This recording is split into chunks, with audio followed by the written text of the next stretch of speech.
Good afternoon.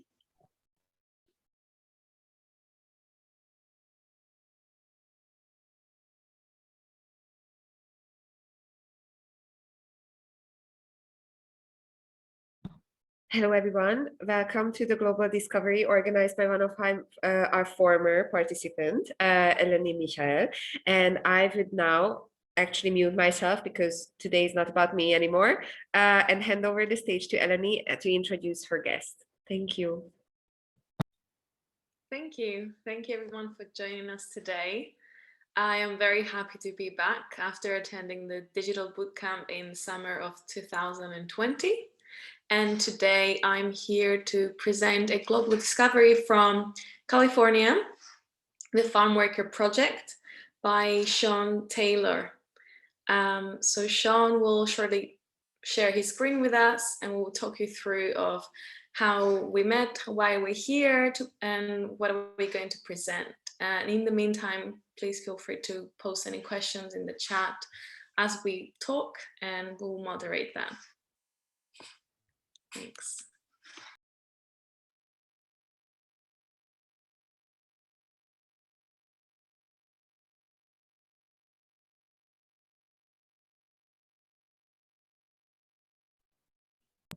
Can everybody hear me now? Yes. Yeah, okay. I'm going to full screen. Let's see. You need to click present. Sorry, apologies. There we go. Okay, how are we looking? We can see it, but can you go on slide 1? Yeah, okay. Sorry for the technical difficulties. Hi, everybody. My name is Sean. I am actually a classmate of Eleni's at the University of London SOAS. We're studying the anthropology of food in a master's program. Today, I'm here to present the Farmworker Project, which is a nonprofit that I run out of California in the Bay Area, but we serve farm workers and provide educational content all over California. So today, what I'm going to do is first, I'm going to introduce myself and what my background is, what my entry point into agriculture is. And then from there, we're going to talk about the ways to engage in activism, the issues that farm workers face here in California, and how the Farmworker Project reacts to those issues, and how we build awareness around creating visions for the future, around creating sustainable agriculture systems that are more inclusive and include people of color more in the conversation, and equity in agriculture as well. So my background is in agriculture. When I was 17, I decided I wanted to study organic agriculture and sustainable agriculture systems. And I went to Cal Poly San Luis Obispo, which is a polytechnic university, a vocational university in Central California. I studied wine and viticulture, which is the overall growing and producing of wine grapes. And I had a minor in agricultural business. And after that experience for 4 years at Cal Poly, I traveled the world for 5.5 years as a traveling winemaker. So I worked on wine farms in the vineyards and in the wineries in Costa Rica, California, Australia, South Africa, Argentina, and France. And then in 2018, after I was laid off because of the fires here in California, which we experience every year. So we'll get into that a bit in terms of like agriculture and climate change. I decided that I was going to start my own business and kind of put all these things that I had learned to work. So I started a bean-to-bar chocolate making and agricultural education nonprofit, which is what the current iteration is, the Farmworker Project.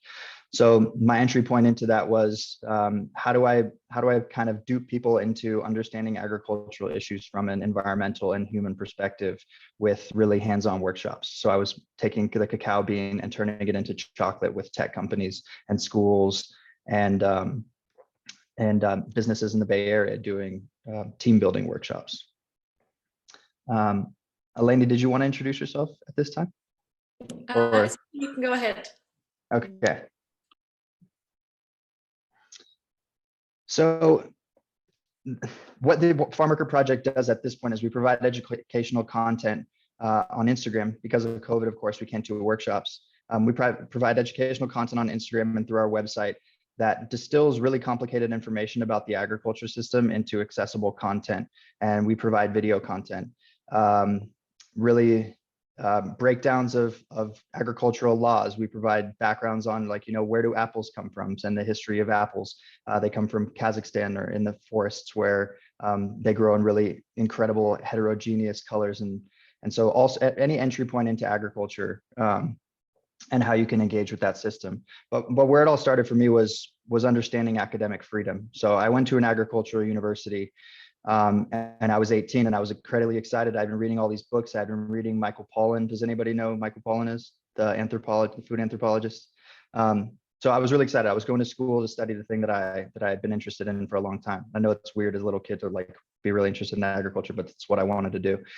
So at 18, I showed up at school, and within the first month, Michael Pollan was scheduled to be a keynote speaker. And about a month after he was scheduled to be a keynote speaker, what we found out was that the university had found out that a huge agricultural corporation called Harris Ranch, which is a cattle producer, had pulled funding for building on campus. They pulled a donation of $500,000 in response to Michael Pollan being a speaker. So what ended up happening was the keynote speech was turned into a panel where industrial agricultural lobbyist took part instead of it just being a keynote speech on progressive agriculture systems. And what it ended up being was this lobbyist turned it into a way to kind of push the miracle of processed foods. And so kind of from the get-go, I realized that my education was funded in a certain way, and that it was going to be curated to build visions around a particular system of agriculture, that being industrial agriculture. And what that led me to realize is that I was going to have to supplement my education the entire time throughout university. And so I've been supplementing my education for the entirety of the last 12 years. And this project and the educational content we provide is a summation of that entire agricultural education that I've had to do for myself. And so how does that factor into what we're doing here today? I think that all of us need to understand that there are so many people coming up with different ideas for agriculture, saying, veganism is going to change the world, or that, carbon sequestration with cattle grazing is going to change the world. And I think that all of these things factor into a larger equation, but we also need to understand that the world is incredibly diverse. There are tropical agroforestry systems along the equatorial belt. There are, plains where you might be better served doing cattle operations. There are also ways of organizing ourselves that are different. Capitalist visions might work in some place, other places cooperative visions might work better. And I think that all of us need to understand that we shouldn't be pushing our one vision for agriculture when we live in such a diverse world. And that's something that I really try to push with our educational content, is that we don't adhere to one system. It's more about listening and elevating voices than it is about saying this is one way to do agriculture and this is how we do it. So I'm going to show this short video here where Michael Pollan gives at the beginning of his keynote speech, talks about what academic freedom means to universities, and specifically in agriculture universities. So I'm going to play that right now. There was a real challenge to the university posed by a donor, and what is potentially a real threat to academic freedom. And as much as agriculture is what we want to talk about today, academic freedom undergirds the ability to have the kind of conversation about agriculture we want to have. Without any kind of bullying, without any kind of threat, is critical to figuring out how to deal with the challenges we have. You could have a monoculture of a university, one that only tolerated one kind of thinking. And when the world changes, as it inevitably does, you would find yourself in serious trouble. But when you have Yeah. So how is the audio on that? All right. Yeah, it was good, thanks. Okay, great. Would you like to talk us through the mission, perhaps, of the Farmworker project and your vision? Yeah. there was Yeah, so the mission of the Farmworker project is to provide a supplemental education that deconstructs how the agricultural system works and provides a discourse, or builds a discourse around food systems.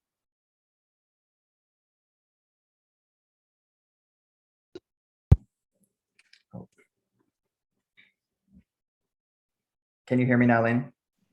Yes. Okay, great. Yeah. In addition, you'll even find in the comment sections of our Instagram that there's a discourse, that every day that we're providing conversations and that people are engaging in this discourse. And overall, the vision of our project is kind of the abolishment of our name. And what I mean by that is, inherent in the word farm worker is the disconnect between the individual who works the land and the individual who profits from it. And so that is really the end goal of our educational content, is to build value and understanding from the general populace around the way that farm workers work the land and the ways in which they don't necessarily benefit from the tilling or building of that land. So right now what we're working on is we have a couple different campaigns going on. We raised $100,000 during the fires here in California during the fall. And we have more money left over to provide relief when the next fires come, because invariably every single year we have fires in California. So that's something that we're constantly reacting to. We're working on Trabajos del Campo, which means farmjobs.com. It's an anonymous job review platform for farm workers so that they can communicate anonymously about farm job working conditions. Theragun is a massage gun company, and we're working with them to develop and distribute massagers and educational content to farm workers to combat musculoskeletal issues. And then there's another organization called A Growing Culture that builds value in peasant food systems, and we help them with educational and content consulting. We also build and elevate organizations in California that are working on the ground, such as Líderes Campesinas and Nuestra Comunidad 707, which are providing the services that sometimes the state doesn't provide to farm worker communities because many of them are undocumented. I'm going to show a short video here pre-COVID. This is just a ways to build understanding around how you can engage in activism. I think that how I've engaged with activism over time has changed.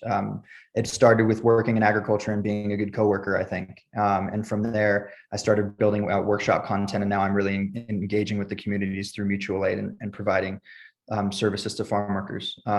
This is a workshop, a bean to bar chocolate workshop that I did with the Oakland Raiders and the American Cancer Society. The Oakland Raiders are a professional football team in the United States. And I'm going to play this here shortly. So this is a cancer survivor talking about the chocolate workshop. I'm looking at the players, and they're as involved as the rest of us in making chocolate. So all of a sudden, they're not big Raider players, they're just regular guys. I found out that these guys, today is their day off, and they were willing to come back and do this evening. I think that says a lot about their character and how much they enjoy doing this kind of stuff. I mean, you can hear the noise, everybody's having a great time making.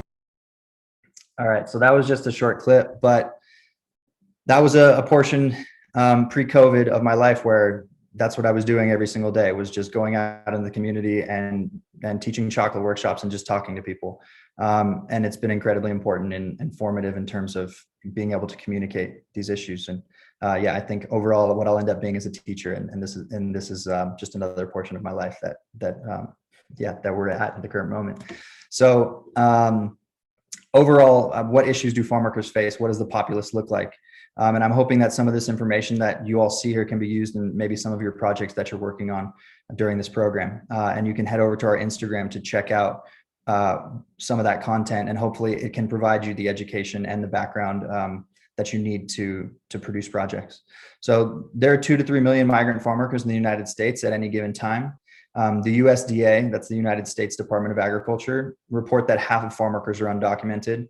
But farm owners and labor contractors here in the United States say that the number of undocumented is actually closer to 75%.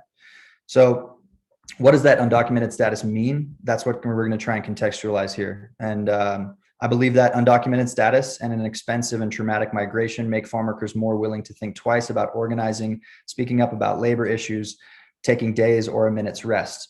And it's about control. So the government knows that they're here. We have labor shortages in the United States. So why do we keep farm workers undocumented? And I believe the answer is that so we can control them. So we're going to get into some of those issues here. And well, as I move on to the next slide, I just have a number of statistics here that I want everybody to read through in terms of laws that exist in the United States in terms of agriculture that I think are shocking. And then I think a lot of people don't know. And so I'm just going to give everybody a minute or two just to read through here, and then maybe we'll follow that up with comments or questions.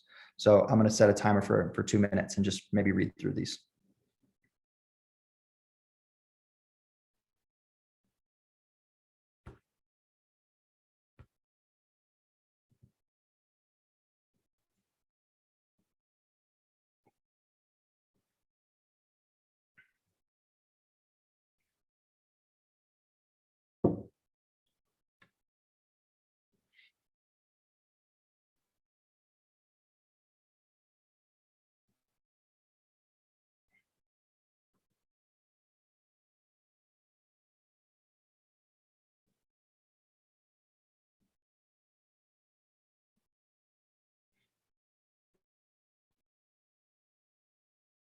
I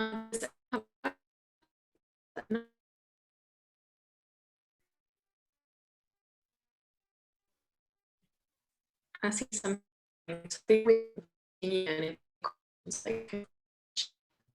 Yeah. Okay. Is trying to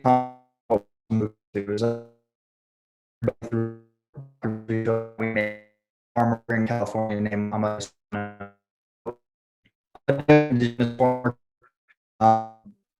get into later. The farmer population in California is phenomenal. So all sorts of which is like mixed. There are indigenous, there are you could and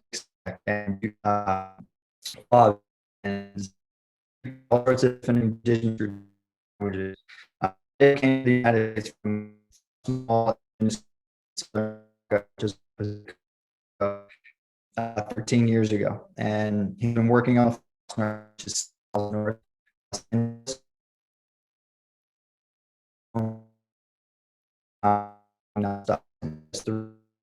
also works farm, and him and his wife trying to work in community in terms of sexual harassment, etc. That which work same workers. This video is a short documentary, and I'm just going to play it. And here's the issues.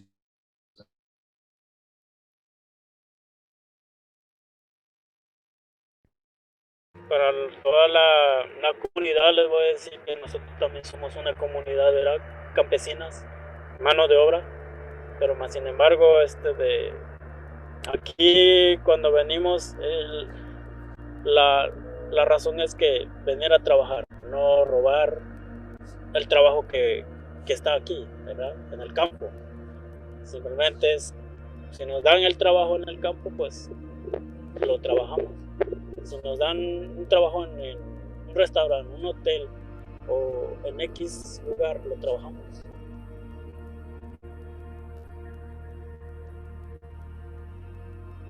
Trabajo como el campo es pesado, ¿verdad?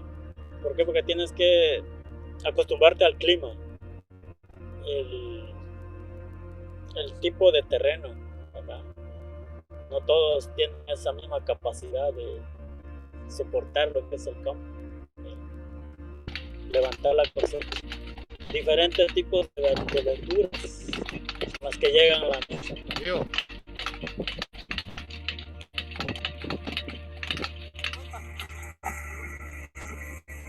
Movilé más tierra que agarrar camote.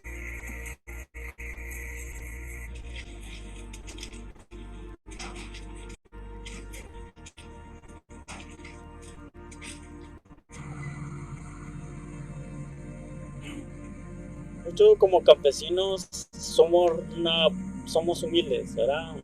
Venimos a trabajar. Mucho de aquí en el campo lo que se utiliza es el pesticida. Muchos a veces estamos trabajando acá y anda el spray al lado. La mayoría es en la fresa, limones, y todo lo que es cítricos, verduras. Sí, mirando, sprayando. Y la gente al lado. La mayoría de los que son rociados con pesticidas sí les afecta. La garganta, los ojos, sí, todo. Es fuerte el veneno. Cuando algo no nos gusta, nos empezamos a quejar. Pero para encontrar supervisor, te lleva días, porque él tampoco no va a creer en la cara.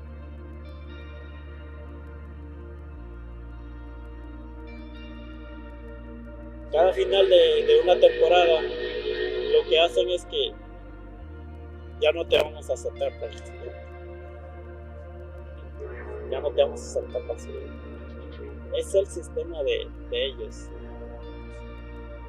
Es permitido, pero ¿qué pasa cuando hay aire? Okay.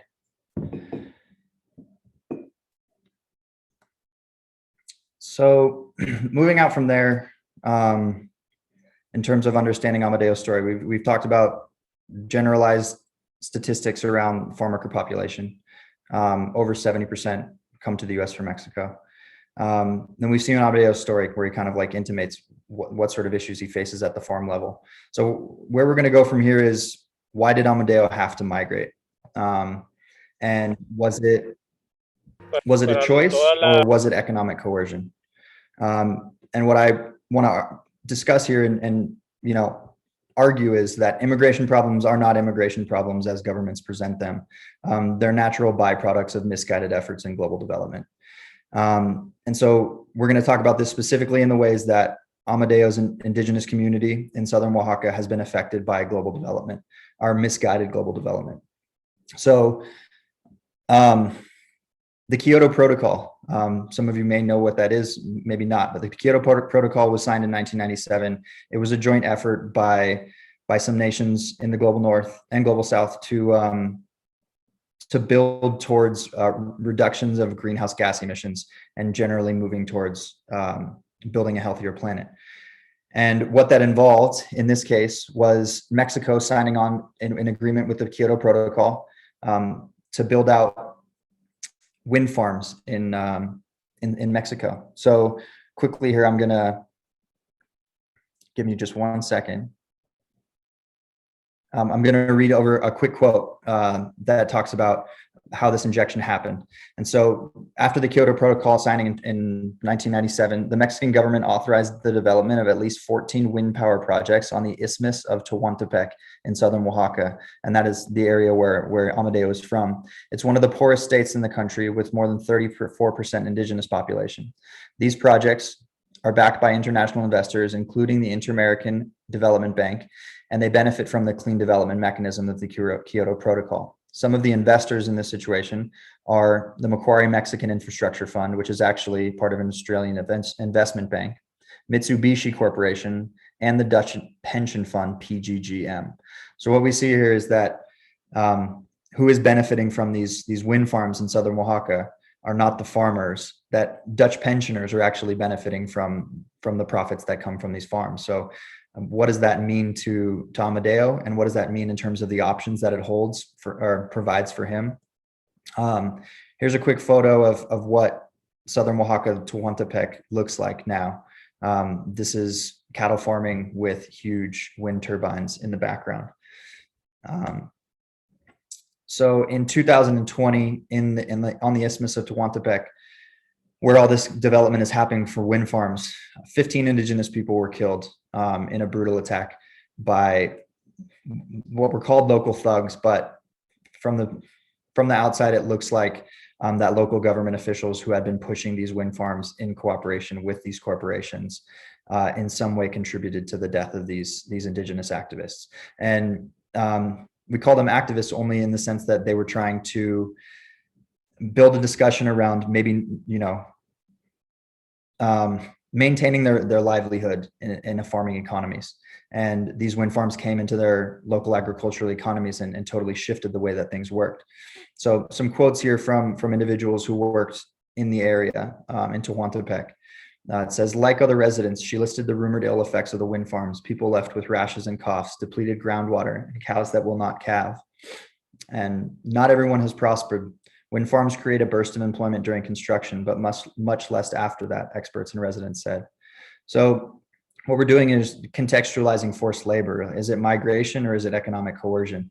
And I would argue that throughout the world, we see that when global development is misguided and it destroys local agricultural economies, and especially indigenous communities in Mexico, we see here that it leads to migration. So it is not a migration problem. It is a problem in global development and misguided global development. And this right here is just a quick overview of what Amadeo's path might have looked like. So we see the signing of the Kyoto Protocol and the injection of corporate interests into the economy, whether they're green energy or not. And as an individual farmer, you don't profit, but your life is fundamentally changed. And you find yourself in this generalized feeling of exile. And so your options become either you migrate, as Amadeo did, and you become a migrant farm worker in the United States who's undocumented and further subjected to marginalization, You fight the changes in your community and you risk your well-being. What we see here is that the message was sent to these indigenous activists that if you speak up, this is what might happen to you. Or three, you join the oppressor, which in this case seems to be global corporations, and you're not going to reap the same profits. What we see is that these wind farms are connected to Dutch pensioners, among other corporate interests. Moving out from there, we're going to look at the constructions of borders and one more instance in which global injection, and this is a massive global injection into the Mexican economy, resulted in the migration of farm workers. In 1994, many of you may have heard of this. It's called the North American Free Trade Agreement. And what the North American Free Trade Agreement did was open up borders between the United States and Mexico in terms of trade barriers. And we're going to speak about that specifically in terms of corn, because corn is incredibly important culturally and economically to farmers in Mexico. So in 1994, what ended up happening with the opening of those borders is that corn flooded into Mexico from the United States. And over the course of a few years, prices dropped 66% in Mexico for corn farmers. And what was formerly an agricultural economy for small indigenous farmers in Mexico built on corn farming, they could no longer make a living when those price drops happened.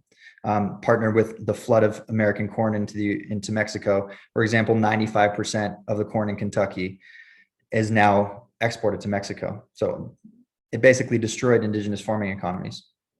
Over the next decade after 1994, 900,000 farm jobs were lost in Mexico. Additionally, in the 2 decades following NAFTA, 4 million people from Mexico migrated as a result of this fair trade agreement.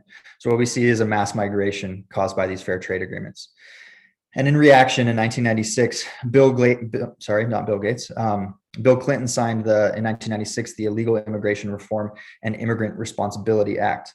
And what this did was it set up what we see now as our modern immigration system. Populations of migrant workers began to migrate, and generally they'd be able to cross the borders at safe border crossings because the United States knows that they're coming here to work. Like the government is in recognition that we have labor shortages in many sectors of our economy. So it would make sense, right, to just leave the borders at least generally monitored so that individuals can come across, work legally, and go back to Mexico if they so please. But what this Immigration and Reform Bill Act did was, in my opinion, it's the most draconian immigration bill of our lifetime. The 1996 law essentially invented immigration enforcement as we know it today, where deportation is a constant and plausible threat to millions of immigrants.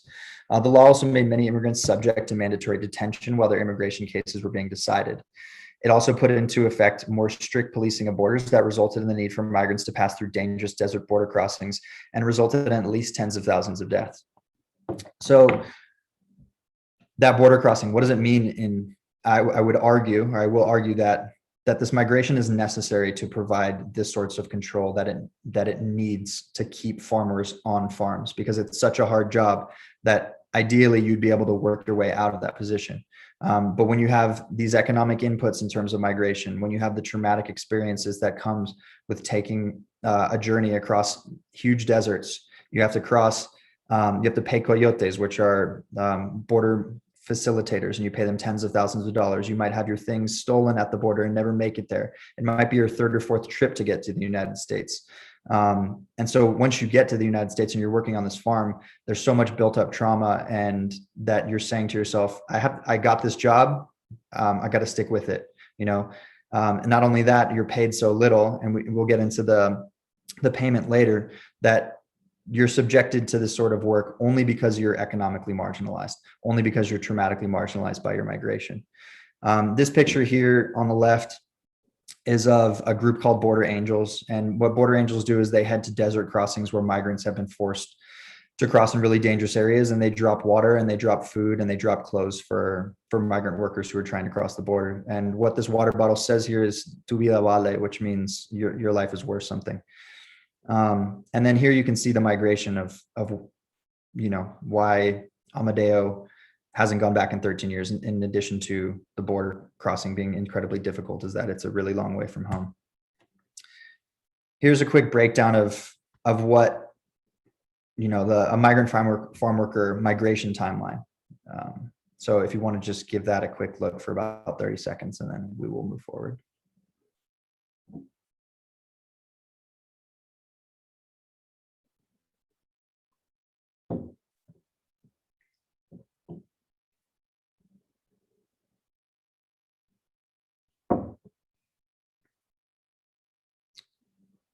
Are we good? Thanks. Okay. Building on that sentiment that I was discussing earlier in terms of marginalization contributing to an individual needing to stay at a farm and not feeling like they can organize.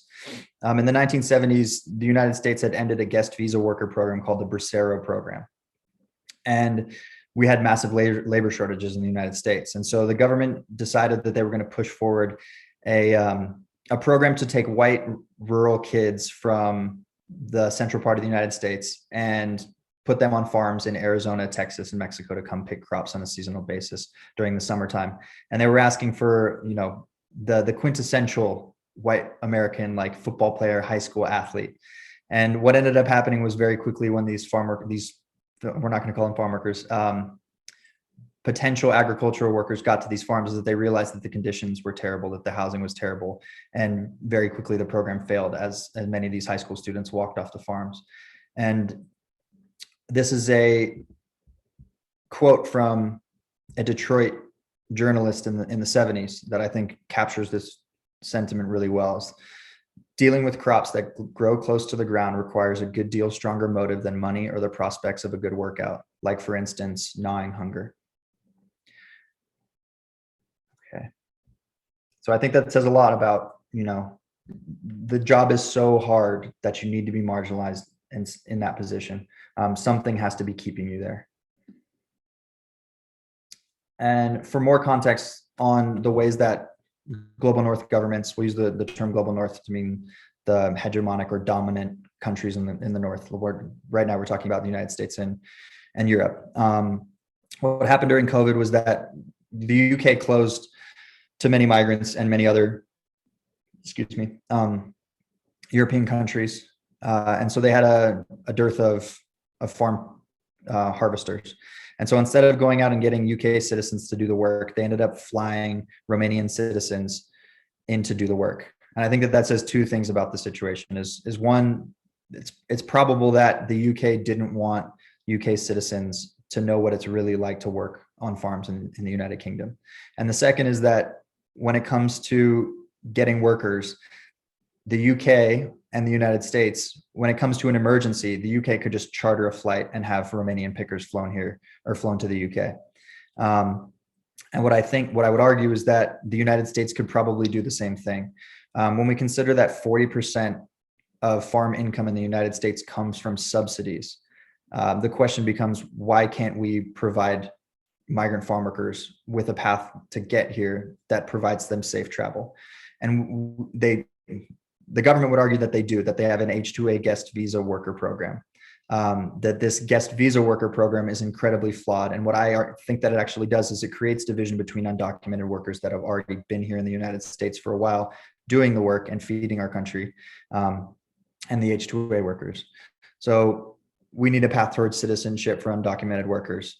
The government has just provided what's called the Farmworker Modernization Act, which is their response to the public's general sentiment and understanding and building of respect for farm workers during COVID, because we've had food delivered directly to our door.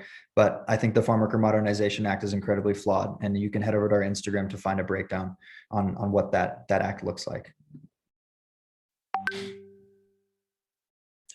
Okay.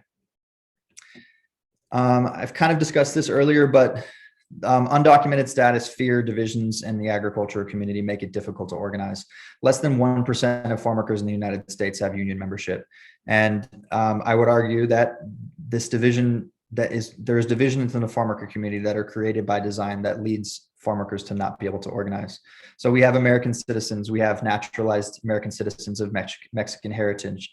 We have mestizos, we have Chicanos, indigenous of various origins. There are Filipino farm workers, Japanese farm workers, Jamaican farm workers. the hierarchy in the farm labor setting generally moves from white to most indigenous in terms of pay and the quality of jobs made available. And you can find more understanding of the power dynamics and the power structures in agriculture by heading to our Instagram page. There are also legal status divisions that I just discussed: H-2A workers, legal farm workers, and undocumented workers. What I mean to say is that the farm worker population is not a monolith. It's not just Mexican workers come to the United States. There are all sorts of different racial divisions and language divisions. And part of our Instagram's the content we build with our team is to provide sort of solidarity and understanding around building visions for change and empowerment and organizing. This is a great documentary that if you are interested in how the guest visa system works here in the United States, this documentary is called H-2 Worker, and the new visa is called H-2A, but the H-2 Worker documentary goes over Jamaican workers who come to work on sugar plantations in the United States. And it's a fantastic documentary that breaks down the power dynamics and the ways that these communities are taken advantage of, and how that, and it gives a greater look at that and compared to what that means to the global economy and the ways that the government is interacting with human bodies.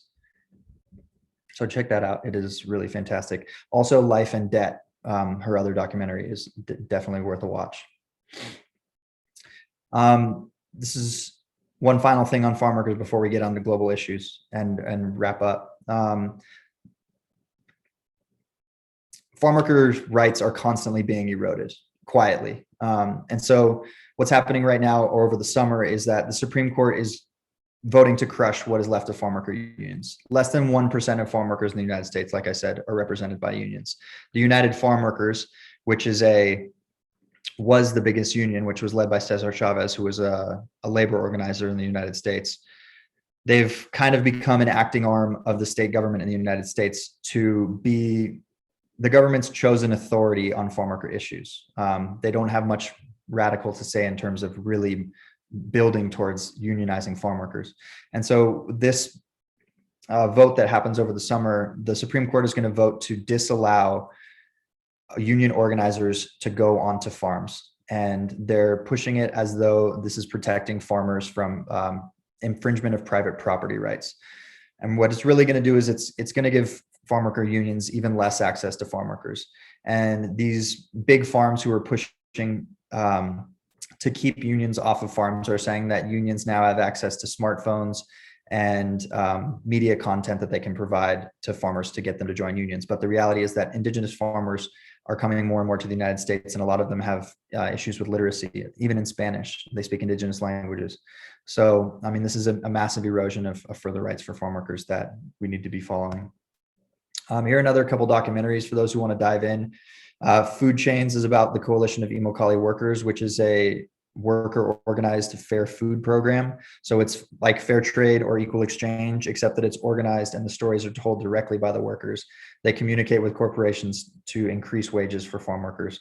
And I think it's something like 90% of the tomato farms in Florida are now operated under the Fair Food Program, which is really amazing and organized entirely by farm workers. Fresh Fruit, Broken Bodies is an anthropological study of a medical anthropologist from UC Berkeley named Seth Holmes. And he travels with Triqui migrant farm workers. Triqui are an indigenous group from southern Mexico. He travels with them during a few seasons as they pick berries, sleep in vans, and generally experience what it is to be a migrant farm worker in the United States. He also does their migration with them from their indigenous homeland in southern Mexico to the United States. So these are both great if you're trying to, write an essay or build out a project. These are really important. So now on the global issues, what's going on in the world right now? The biggest general strike in history happened in India this year. 250 million people took part in a general strike in India. I'm more of an expert on California's issues, but I mean, this is so important to get into. Half of the population in India are still engaged in agriculture in some capacity to make their living. And much of that is still made up of small farms that farmers struggle to make a living. Many of you may have heard about the Indian government's problem with the farming class and incredibly high suicide rates. So I've included here, and I'll leave it with Eleni, is a TikTok that explains the issue. that's going on in India. I don't think we're going to watch it right now, but I will leave it with you, because this is also a representation of, sometimes you don't have to go to news sources. And the United States media has generally ignored the strikes in India, and we could argue that it's for a good reason. So sometimes social media is the place to go if you want to have a real understanding of what's going on at the source. Sometimes it's not, sometimes it is. But what we do is try and, in this, with the Farmworker project, tries to, pick and choose and find organizations that are telling real stories, and to give you access to those stories that you can find in our Instagram story, or we'll do reposts. What do I think the most important pressing issue in global agriculture is in the next century? And I think a lot of people would say the same thing, is what will agricultural development look like in Africa over the next century? Africa's population has increased by 56% since the year 2000. The population of Africa is expected to roughly double by 2050. And this will add 1.2 billion people to Africa's 2019 population of 1.3 billion. And I think the really important question for those of you who are interested in getting involved in global development is, will Africa's farmers have agency over their own agricultural development? And this is a fundamental question that we all need to ask ourselves, is what does development look like? Because in Latin America, we've seen, and we've already gone over in this presentation, what that injection into local farming economies in Latin America has looked like. The United States, for a very long period of time, has injected itself into the economies of Latin American countries. They've, backed certain governments. They've engaged in coups. They've partnered with the United Fruit Company to create banana conglomerates. If you'd like to, after this, you should look into the banana wars, the way that we colonized Hawaii. It's a long history of marginalizing communities, and specifically indigenous communities in South America. And so I think it's important that we look and study South America, Central America, and Latin America, and the United States relationship with those countries with a really critical lens in terms of what development looks like in Africa next. And I think that we need to look to indigenous voices. We need to let farming communities in Africa build their own visions for their agriculture system. And yeah, that is a really important issue that we all need to be looking at. And finally, I think that I am done, Eleni. Does anybody have any questions? That was great. Thank you so much, Sean. There is no questions in the chat at the moment, but I don't know if people want to unmute and ask something, or perhaps comment on something that has struck them in particular. Otherwise, I can ask you some questions myself. Thank you so much for the presentation. I have one question, and so I am always trying to figure out what are the best strategies with communicating these food system issues to consumers, to people who might not have the level of knowledge about the food system like we do. And so I wanted to ask, how do you measure the success or your outreach rate on, or how do you actually try to acquire a bigger audience to the message what you are delivering? Yeah, that's a really good question. And I do have a strategy for that. So I am kind of segmenting the content that we provide. Some of it is incredibly in-depth, and that's probably my favorite stuff to create. Like, that's the stuff that inspires me to continue creating. But then I also provide content that is like an introduction into agriculture systems. So, one day I might have a breakdown of a Supreme Court law, and then the next day I'm going to have a video of a banana farmer, and then the history of the banana. So, what is the Cavendish banana? How is it produced? How do we see, banana blight in certain regions of the world because bananas are produced in monocultures? But like something that could really get people engaged. Sometimes we talk about bees and pollinators. So it's like maybe 3 days I'll provide this really in-depth commentary on agricultural systems. And then for the other 2 days, I'll just provide something where the general consumer might be like, oh, okay, I can make this purchasing decision that might change the way that agriculture functions. Or, wow, bees are really cool. How do pollinators work? What's the bees' relationship with the vanilla plant? I mean, like, the ways that we engage people are incredibly different and varied, and hopefully we can bring a lot of people in. And then, from the backside, I can see on our Instagram insights what are really engaging people. So I have an idea at this point of what people are engaging with. So, over the last few months, we're the impact of our posts is around 600,000 people a month. And over December, January, February, it was about 1.4 million a month. So, and that's, you know, when consumers are engaging with social media at different times.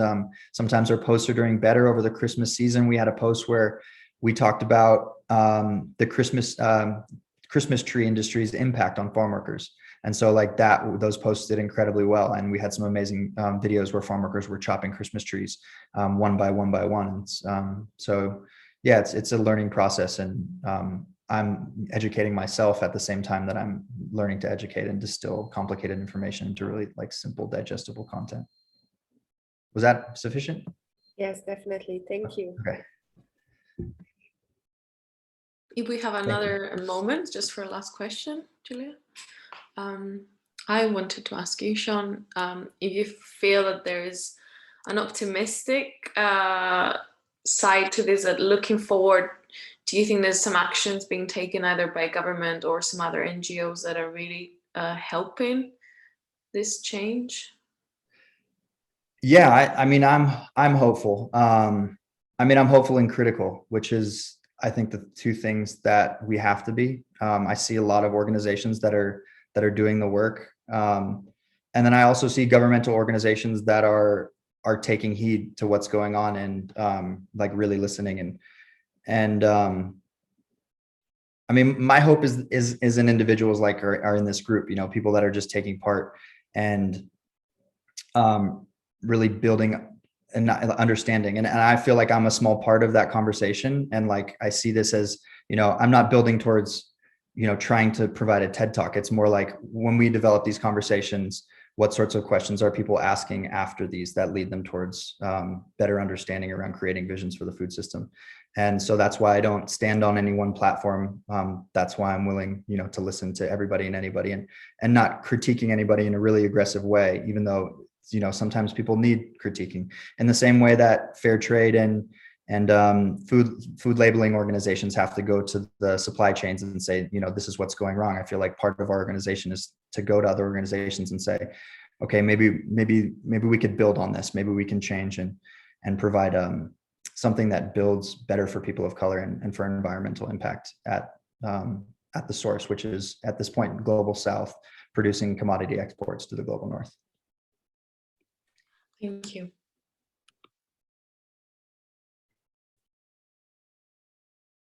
Thanks, Lenny.